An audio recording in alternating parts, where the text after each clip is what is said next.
నమస్తే Y news. Telangana రాష్ట్ర వ్యాప్తంగా ఉన్నటువంటి భూ సమస్యలకు గతంలో ఉన్న సాఫ్ట్వేర్లో ఉన్నటువంటి చిన్న చిన్న లోటుపాట్లను అధిగమిస్తూ తెలంగాణ రాష్ట్ర ప్రభుత్వం రేవంత్ రెడ్డి గారి నాయకత్వంలోని కాంగ్రెస్ ప్రభుత్వం తీసుకొచ్చినటువంటి భూభారతి వెబ్సైట్ ప్రారంభమై దాదాపు సంవత్సరం కావస్తుంది. అయితే ఏప్రిల్ 14, 2025 సంవత్సరంలో ప్రారంభమైన భూభారతి తర్వాత మే 5వ తారీఖు ప్రజాపాలన ద్వారా సాదా బైనామాల గురించి ప్రతి గ్రామంలో ఉన్నటువంటి రైతుల సమస్యలను అప్లికేషన్ ద్వారా తీసుకొని ప్రాసెస్ చేస్తూ ఈ ఫుల్ ఫ్లెడ్జ్డ్గా భూభారతి ఎప్పటి నుంచి ప్రారంభమవుతుంది. అదేవిధంగా భూభారతిలో ఉన్నటువంటి గతంలో ఉన్న సాఫ్ట్వేర్లో లేని కొత్త ఫీచర్స్ ఈ భూభారతిలో ఏమున్నాయని చెప్పేసి సూర్యాపేట ఆర్డీఓ వేణుమాధవరావు సార్తో ఉన్నాము. వారిని అడిగి తెలుసుకుందాం అసలు భూభారతి ఎప్పుడు ఫుల్ ఫ్లెడ్జ్డ్గా స్టార్ట్ కాబోతుంది, సాదా బైనామాలు ఎప్పటి నుంచి చేయబోతున్నారని చెప్పేసి సార్ని అడిగి తెలుసుకునే ప్రయత్నించాం. సార్ నమస్తే సార్. సార్ అది యాక్చువల్గా ముందుగా భూభారతికి వెళ్ళే ముందు సార్ కేసీఆర్ ప్రభుత్వం తెలంగాణ రాష్ట్రం ఏర్పడిన తర్వాత 2014లో ముఖ్యంగా రెండోసారి సీఎం అయిన తర్వాత కేసీఆర్ గారు ఏ పోలీస్ స్టేషన్ చూసినా, ఏ ఎంఆర్ ఆఫీస్ చూసినా, ఏ కలెక్టర్ ఆఫీస్ చూసినా కూడా ఎక్కువ భూ సమస్యలు ఉన్నాయి. ఈ భూ సమస్యలకు ఒక శాశ్వత పరిష్కారం చూపెట్టాలనే ఉద్దేశంతో కేసీఆర్ గారు ఆలోచించి ధరణి పోర్టల్ను తీసుకురావడం జరిగింది సార్. ముఖ్యంగా దళారుల వ్యవస్థను తగ్గించాలి, రైతే డైరెక్ట్గా ఆన్లైన్ వ్యవస్థ ఉంటే ఆఫీస్కి వెళ్ళి డైరెక్ట్ చేసుకోవచ్చు, అదేవిధంగా అవినీతిని రూపుమాపాలి, డిజిటలైజ్ చేయాలనే ఉద్దేశంతో ధరణి పోర్టల్ని మేడ్చల్ జిల్లా మూడుచింతలపల్లి తహసీల్ ఆఫీస్లో 2020 అక్టోబర్ 29వ తారీఖు ప్రారంభించారు సార్. అయితే ఎంతవరకు ధరణి పోర్టల్లో ప్రజలకు సేవలు అందించింది, ఎంతవరకు అందించింది సార్? అది దాన్ని ఇచ్చిపెట్టండి. ఇప్పుడైతే కరెంట్గా ఇప్పుడు భూభారతి నడుస్తుంది. భూభారతి టోటల్లీ అక్కడ ఏంటంటే మాకు అప్పీల్ వ్యవస్థ ఉందండి. ఎక్కడైతే ఎంఆర్ఓ తహసీల్ ఆఫీస్లో ఏదైతే పిటిషన్స్ డిస్పోజ్ అవుతాయో ప్రాపర్గా డిస్పోజ్ అయితే నో ప్రాబ్లం. ఎవరైనా అగ్రీడ్ అయితే, ఎవరైనా ప్రాబ్లం అయ్యి ఆర్డర్ ఆఫ్ తహసీల్దార్ సరిగ్గా చేయకపోతే ఒక అప్పీల్ వ్యవస్థనే వచ్చింది భూభారతి. సో తహసీల్దార్ ఏదైతే ఇస్తాడో ఆర్డర్, దాని మీద ఆపోజిట్ పార్టీ ఏదైతుందో some X party can approach to the RDO office.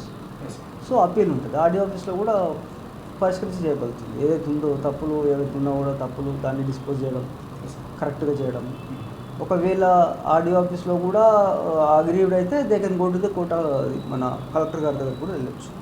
So అట్లా 3 అంచెలు ఉన్నాయన్నమాట. అక్కడ కలెక్టర్ గారి దగ్గర పోకపోతే గవర్నమెంట్లో కూడా అవుతుంది అనమాట. So this is the way of process of each and application అవుతుందో అక్కడ భూభారతి అనేది మంచి కాన్సెప్ట్, మోస్ట్లీ డిస్పోజ్ అవుతున్నాయి అన్నమాట.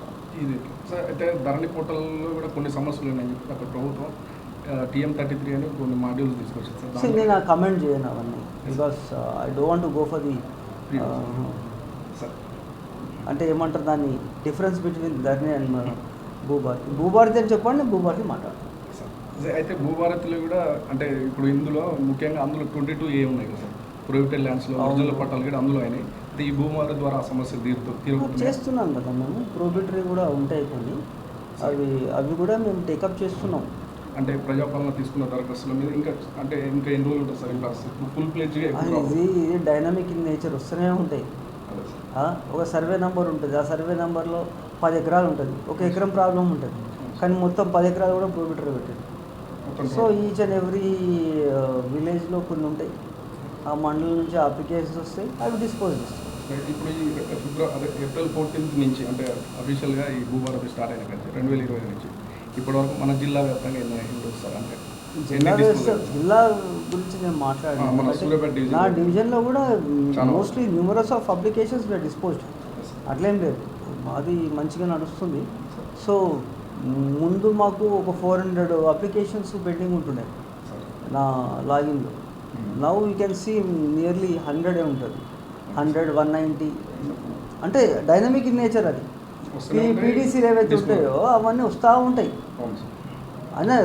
అంటే వేరే లైక్ ఉంటాయి, అందులో కూడా వస్తూ ఉంటాయి అప్లికేషన్స్. సతీష్ అన్న, ముఖేష్ అన్న గ్రామాలలో కానీ. ఒక చిన్న కన్ఫ్యూజన్ ఉంది సార్, ఈ భూభారతి వచ్చింది ఇంకా ఇంతవరకు ఏం చేయట్లేదు అని ప్రజలలో చిన్న లేదు కన్ఫ్యూజన్. లేదు లేదు, you can see the results, disposal of pendency. చాలా మేము మా కలెక్టర్ గారి ఆధ్వర్యంలో సారు ఎవ్రీ వీక్ రివ్యూ ఉంటుంది మాకు. So how much your dispose, ఎంత పెండింగ్ ఉంది, ఎందుకు పెండింగ్ ఉంది. సో మొన్న 2 days బ్యాక్ కూడా sir each and every division 3 డివిజన్లో కూడా ఆడియోస్ పిలిపించి, తహసీల్దార్ పిలిపించి దగ్గరుండి సార్ లాగిన్, జేసీ గారు లాగిన్, నా లాగిన్ అన్నీ చూసుకొని పెండెన్సీ అనేది తీసేసినాం. అంటే ఇప్పుడు అంటే గతంలో కాంగ్రెస్ ప్రభుత్వంలో భూమి రిజిస్ట్రేషన్లు అలాంటివి అంటే ఒక చిన్న ఉన్నది సార్ ఊహాగానాలు. అయితే ప్రతి గ్రామంలోకి వెళ్ళి ఆ గ్రామంలో ఉన్న సమస్యలు ఆ గ్రామంలోనే మొన్న ప్రజాపాలన నిర్వహించినట్టు అవును, అక్కడే భూ సమస్యలు చేస్తారని ఒక చిన్న ఊహాగానం ఉంది. అది ఎప్పుడు ప్రారంభం కాబోతుంది? ప్రారంభం అయింది ఆల్రెడీ వీఆర్ డిస్పోజ్ చేస్తూనే ఉన్నాం. అది కంటిన్యూస్ ప్రాసెస్ అండి. Yes sir. ఇప్పుడు మనకు ఎట్లా ఉంటుంది, వాటర్ ట్యాంక్ ఎట్లుంటుంది, నీళ్ళన్నీ అయిపోతే మళ్ళీ మనం బోర్ వేస్తాం ట్యాంక్ నిండడానికి. సేమ్ థింగ్, అప్లికేషన్స్ వస్తుంటాయి, డైనమిక్ ఇన్ నేచర్, మేము డిస్పోజ్ చేస్తూనే ఉంటాం. అది ఓకే సార్. అంటే గ్రామాలలోకి వెళ్ళి అక్కడే ఒక ఇప్పుడు ప్రజాపాలన అప్పుడు నిర్వహించి చేసినాం కదా, అదే ఓన్లీ అప్లికేషన్స్ తీసుకున్నాం సార్. అంటే ఇప్పుడు ఇప్పుడు మళ్ళీ మా జీపీఓ లెవెల్లో మేము డిస్పోజ్ చేస్తున్నాం. జీపీఓ అండ్ తహసీల్దార్ లెవెల్లో ఈచ్ అండ్ ఎవ్రీ తహసీల్ ఆఫీస్లో కూడా డిస్పోజ్ చేస్తున్నాను. అంటే కొత్తగా అయితే ఏర్పాటు చేసేది ఏమి లేదు. అప్పుడు తీసుకున్న అప్లికేషన్స్ని ప్రాసెస్ చేసుకుంటూ సమస్యలు డిస్పోజ్ చేసుకుంటూ వెళ్తున్నారు. మీరు చూడండి, ఎవ్రీ మండే కూడా మనకు ప్రజావాణిలో కూడా మనకు అప్లికేషన్స్ తగ్గినాయి మోస్ట్లీ. అవి ఏవైతే మొండి కేసులు ఉంటాయి కొన్ని, కానీ కోర్టు కేసెస్ ఉంటాయి. ఈవెన్ ద పిటిషనర్ ఏం చేస్తాడు, కోర్టు కేసు పక్కన పెట్టి నాది ఈ సమస్య ఉందని చూస్తే తర్వాత మా తహసీల్దార్ ఎండార్స్మెంట్ ఇస్తాడు అందులో కోర్టు కేసు ఉందని. కానీ వాళ్ళు ఏం చేస్తారంటే ఆ పిటిషన్ చూపించారు, ఆ ఎండార్స్మెంట్ చూపించారు, మళ్ళీ తెల్ల కాగితం మీద మళ్ళీ అప్లికేషన్ ఇస్తారు. సో అదొకటి ఉంటుంది. ఆ కోర్టు కేసు మనం we can't do anything. Court judgement ఇచ్చినాక దాంతోపాటు మేము అనుగుణంగా మేము డిస్పోజ్ చేస్తాం. సో ఇట్లాంటివి కొన్ని ఉంటాయి కేసెస్, అట్లేం లేదు. ఎవ్రీ విలేజ్లో కూడా you can find 5 to 10 cases ఉంటాయి. అంటే ఇప్పటి వరకు అయితే ఫుల్ ఫ్లెడ్జ్గా నడుస్తుంది. Yes. ఇంకా ఊళ్ళల్లో కొంత అవగాహన లేక ఇంకా ఇదే చెప్తున్నారు సార్, భూభారతి ఇంకా ఎప్పుడు నడుస్తుంది. మీ దగ్గర ఏమన్నా మీ దగ్గరకు వస్తే పిటిషనర్స్ వస్తే దయచేసి తీసుకురండి.